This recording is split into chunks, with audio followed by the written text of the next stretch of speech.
안녕하세요. 도움을 드리는 채널 드림 히어로입니다. 오늘은 은퇴 후의 제주 한 달 살이에 대한 정보를 드리고자 합니다. 저는 재작년 말 은퇴하였고 작년에 아내와 함께 제주 한 달 살이를 해본 경험이 있습니다. 그리고 다음 달에도 제주 한 달 살이를 하려고 합니다. 작년의 경험과 이번에 다시 제주 살이를 준비하면서 느끼는 점들을 말씀드리고, 그리고 제주 한 달 살이를 준비하는 데 있어서 꼭 필요한 몇 가지 팁을 가감없이 공유하고자 합니다. 저는 다음 달에 있을 제주에서의 생활을 영상으로 작성하여 올리려고 합니다. 은퇴 후에 제주 한 달 살이를 준비하고 있거나 언젠가 제주 한 달 살이를 해보고 싶다고 생각하시는 분들은 저 영상을 꼭 끝까지 시청하여 주시기 바랍니다. 제 채널의 구독을 눌러주시면 제가 올리는 영상을 바로바로 보실 수 있고 제가 더 좋은 영상을 제작하는데 큰 힘이 됩니다. 구독을 꼭 눌러주시기를 부탁드립니다. 제가 생각하기에는 제주 한 달 살이를 계획하면서 제일 먼저 해야 할 일은 제주 살이 기간을 정하는 것입니다. 언제부터 언제까지 갈 길을 정하는 것은 매우 중요한 일입니다. 제주도는 따뜻한 남쪽 나라라고 하지만 겨울에는 바닷바람으로 무시 못할 추위가 있고 한여름에는 더위 또한 만만치 않고 습도가 높을 때가 많습니다. 거기다가 태풍이라도 만나게 된다면 상상할 수 없던 일이 발생할 수도 있습니다. 현실적으로 일상이 바빠서 여름 휴가를 활용해서 잠깐 다녀와야만 하는 게 아니라면 시기를 좋은 때로 선택할 필요가 있는 것이죠. 특히 은퇴 후 제주 한 달 살이를 하려 한다면 되도록 봄이나 가을이 좋다고 생각합니다. 기간을 정했다면 다음은 숙소를 구해야 합니다. 먼저 숙소를 어디에 구할지를 정해야 하는데 언뜻 생각하면 제주도는 섬이니까 어느 지역에 정하든지 별 의미가 없을 것이라고 생각할 수도 있습니다.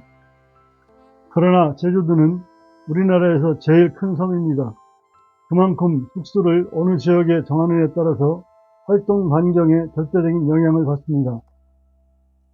숙소는 제주시에 정했는데 주로 활동해야 하는 곳이 서귀포 쪽이라든지, 숙소는 서쪽에 정했는데 주로 가보고 싶은 곳이 성산 일춘봉, 후선 등 동쪽이라고 하면 오후 가는데 소요되는 시간 때문에 어려움을 겪게 됩니다.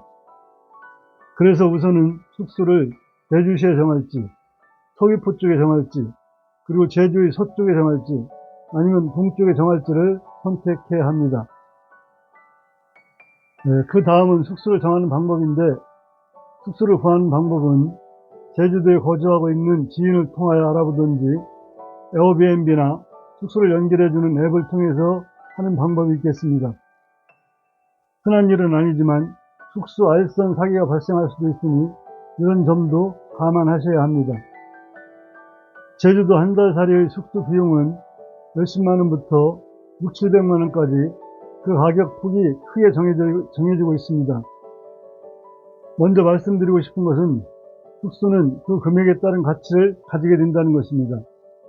즉, 비싸다고 다 좋은 것은 아니겠지만 싸고 좋은 숙소는 없다는 것입니다.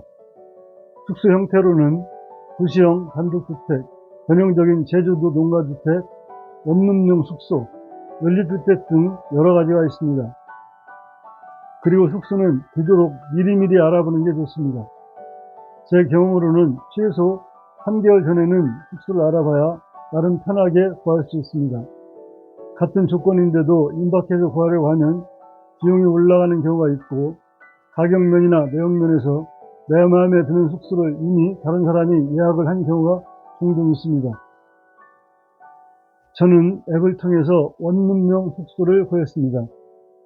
도시형 주택은 월 임대료가 비싸다고 생각되었고 농가주택은 보안 문제가 걱정이 되었습니다. 아무리 제주도에는 도둑이 없다고는 하지만 우리는 도시에 살면서 집을 나설 때는 문이 완전히 잠가야 마음이 편하도록 습관화되어 있습니다. 그런데 농가주택은 그렇지 못한 것 같아서 마음이 불편했습니다. 그래서 저는 원룸용 숙소를 선택하였습니다. 현지에서 한 달 살이를 하면서 알게 된 사실인데 원룸용 숙소도 조건이 여러 가지가 있었습니다.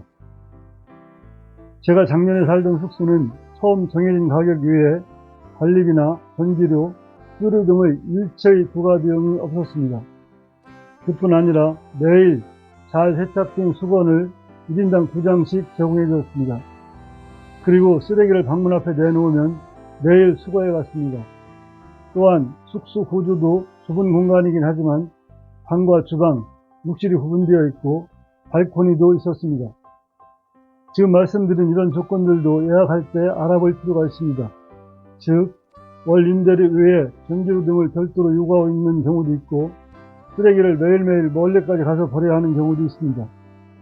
또한 대부분의 원룸은 방 안에 주방이 함께 있어서 음식 냄새 때문에 곤란을 겪는 경우가 있고 발코니가 없어서 빨래를 널기가 불편한 경우도 있습니다. 무엇보다도 사기라든지 처음 설명과 다른 상황이 벌어지는 그런 황당한 걱정 없이 숙소를 구하려면 공신력 있는 앱을 통하는 것이 좋다고 생각했습니다. 물론 직접 제주에 내려가서 발품을 팔아가면서 집을 구한다면 조금 싸게 구할 수는 있을 것입니다. 그러나 그 비용과 시간을 생각하면 숙소를 연결해주는 앱의 도움을 받는 것이 합리적인 것 같았습니다. 이렇게 한 달살이 시기를 정하고 숙소를 구했다면 다음은 차량을 정해야 합니다. 현지에서 렌트카를 이용할 것인지 아니면 내 자동차를 가지고 갈 것인지를 정해야 하는데 오늘 영상이 길어져서 그 내용은 다음 영상에서 말씀드리겠습니다. 현지 렌트카와 내 자동차를 가지고 가는 것에 대한 장단점과 그 구체적인 방법에 대하여 다음 영상에서 자세히 말씀드리겠습니다. 오늘 영상은 여기까지입니다. 잊지 말고 구독을 그리고 좋아요를 부탁드립니다. 감사합니다.